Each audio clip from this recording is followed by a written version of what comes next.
Tiny homes, when sized...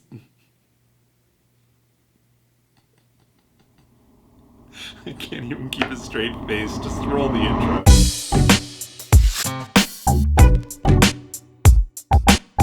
Welcome back, everybody. Such a pleasure to be back. My name is Alexbeltran, and I talk about real estate tricks, tips, and topics. So if you want the latest on everything real estate related, go ahead and smash that subscribe button, punch that bell, so you never miss out. Tiny homes aren't just a very, very, very niche form of real estate. They're a movement. And this movement has been brought to the world stage because of one, social media, and two, COVID. So the other day, I got suckered into the tiny home rabbit hole, and it goes deep. It goes into so many areas, but apparently it shouldn't be confused with the van life. Even though a tiny home can be built on a trailer which is attached to a van, and a van can be converted into a home. The sale of converted vans, tiny homes, and campers have been a skyrocketing commodity, especially now because of the potential of high evictions and the fact that in certain cities, homes are somewhat unobtainable. And these tiny homes are so interesting and infatuating that even I, Alexbeltran, who has been holding open houses since the age of 14, got my real estate license at the age of 21, started selling luxury properties in Beverly Hills 90210, and now I focus exclusively on real estate investments, was considering a tiny home.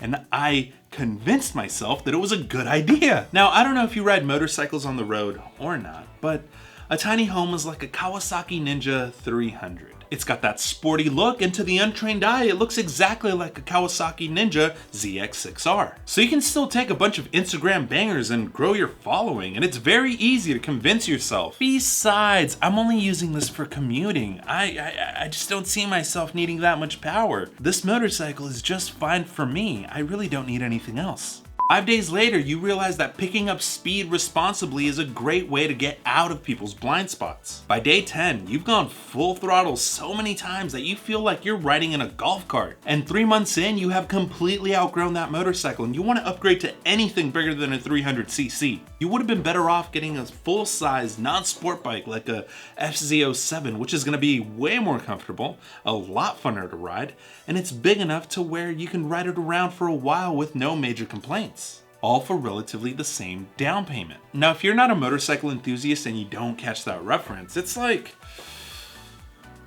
buying a tiny home. It'll give you a huge following on the destruction of the social fabric media sites, and you're gonna tell yourself, I'm just one person, I don't need all that space. I need to declutter my mind and just live off the essentials. It's so cheap to keep cool in the summer and warm in the winter.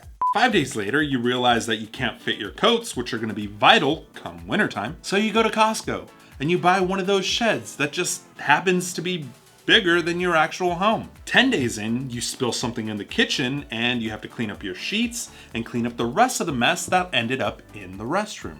By month 3, you realize that the amount of money that you spent on this tiny home would have been better put to use as a down payment on a real home. Because much like the Kawasaki Ninja 300, tiny homes were not meant for the long run. Now, I promise you that this video isn't only about bashing tiny homes. I did spend a lot of time thinking about where tiny homes fit in the world of real estate. And I do see a place for them in the real estate ethos. And no, it's not gonna be some snarky comment like, tiny homes belong next to Ford automobiles in the trash. By the way, Ford, that's just a joke. I mean, I see what you're doing with the Ford Raptor. And, if you want to give me that truck for the next 3 to 4 years, I promise I'll give it back to you in one piece.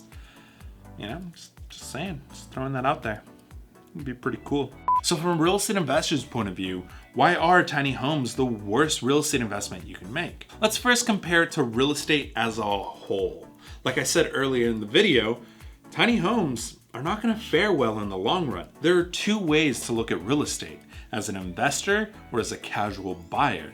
And what they both share in common is that they both look forward to appreciation. While an investor is looking to monetize the property in every way possible, one of the major factors about buying real estate is how much it will appreciate in the future. Likewise, everyone else who's looking to live in their home, the appreciation of the future value is a contribution to their retirement. So a tiny home has already lost all of its value because it can't offer appreciation, which is literally the biggest factor in buying a home.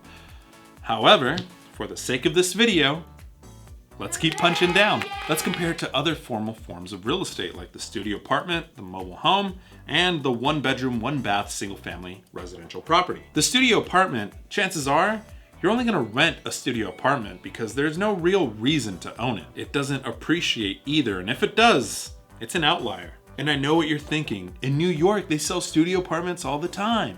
Well, you're only half right. They're usually sold alongside a condo or a penthouse. They're considered the maid's quarters, and the only real way to buy that studio apartment is if you already own a condo in that building. Since the studio is a rent-only situation, let's see how well it does in the rental world. Out of all the apartment complexes in the US, 25% offer studio apartments, according to the National Association of Realtors. Out of that 25% that offer studios in their complexes, studio apartments make up 10% of all the units. The real bread and butter of these complexes are the 2-bedroom apartments, especially now that that second bedroom is being converted into an office. Still not looking good for tiny homes. The mobile home, which you can own, however, you will always have to pay lot fees, appreciates anywhere between 2 to 3.5% annually, where a traditional home appreciates between 4 through 6% on average annually. That is a huge difference in the long run. Not to mention that mobile homes need a lot more regular maintenance because a lot of them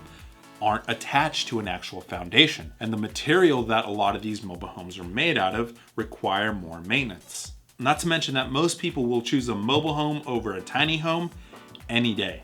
And last but not least, the 1-bedroom, 1-bath, single-family residential property. I've only seen one house like this, and it was here in Nebraska, and no joke, it was on the market for like about 6 months, and it was in a flood zone. And in case you're wondering, no, it didn't sell after 6 months. It was swept away when the Elkhorn River flooded, which is probably the best thing that could have happened to that house because now the insurance company has to pay it out.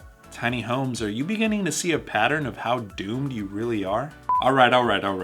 Like I promised, this video isn't entirely about bashing tiny homes. In fact, if you want to join the tiny home community, or if you are already part of the tiny home community and are happy, then keep doing you, boo-boo. Don't let anyone change your mind, not even me. But I am a real estate agent that specializes in investment real estate, so my outlook on real estate as a whole is completely different. If tiny homes are apples, I'm a rock. And if a client were to come to me and say, I'm thinking of buying a tiny home, I would first ask, how many?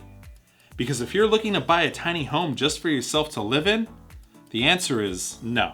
However, like I mentioned earlier, I did put a lot of thought into how I would be okay with purchasing tiny homes.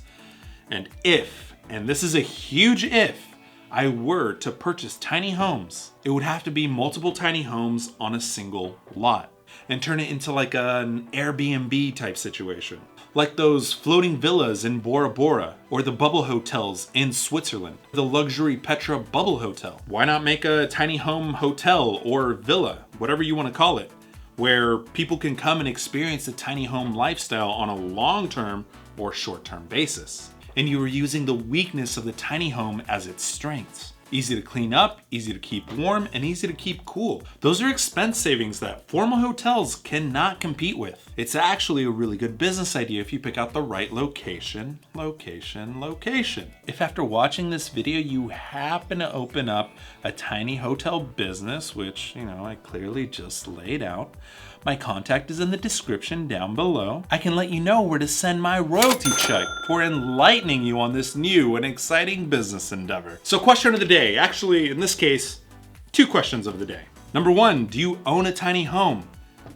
Be honest, do you really like it? Do you really like it? Because I wouldn't know. And number 2, if you're thinking about buying a tiny home, why? You just watched this entire video about how it's a horrible investment. Why would you still want to buy a tiny home? Sometimes I feel like I'm just talking to a camera. And that is it for this particular video. Make sure to subscribe to keep up to date with all of my real estate videos. It doesn't cost you anything other than a mildly annoying notification, which you can easily flick up while you're watching TikTok videos. Just saying. If you want to keep up to date with everything that I'm doing in real estate, go on ahead and give me a follow on Instagram. If you want to watch some more of my real estate related content, I'm going to go on ahead and link it here and here. Other than that, catch you guys next week. Peace.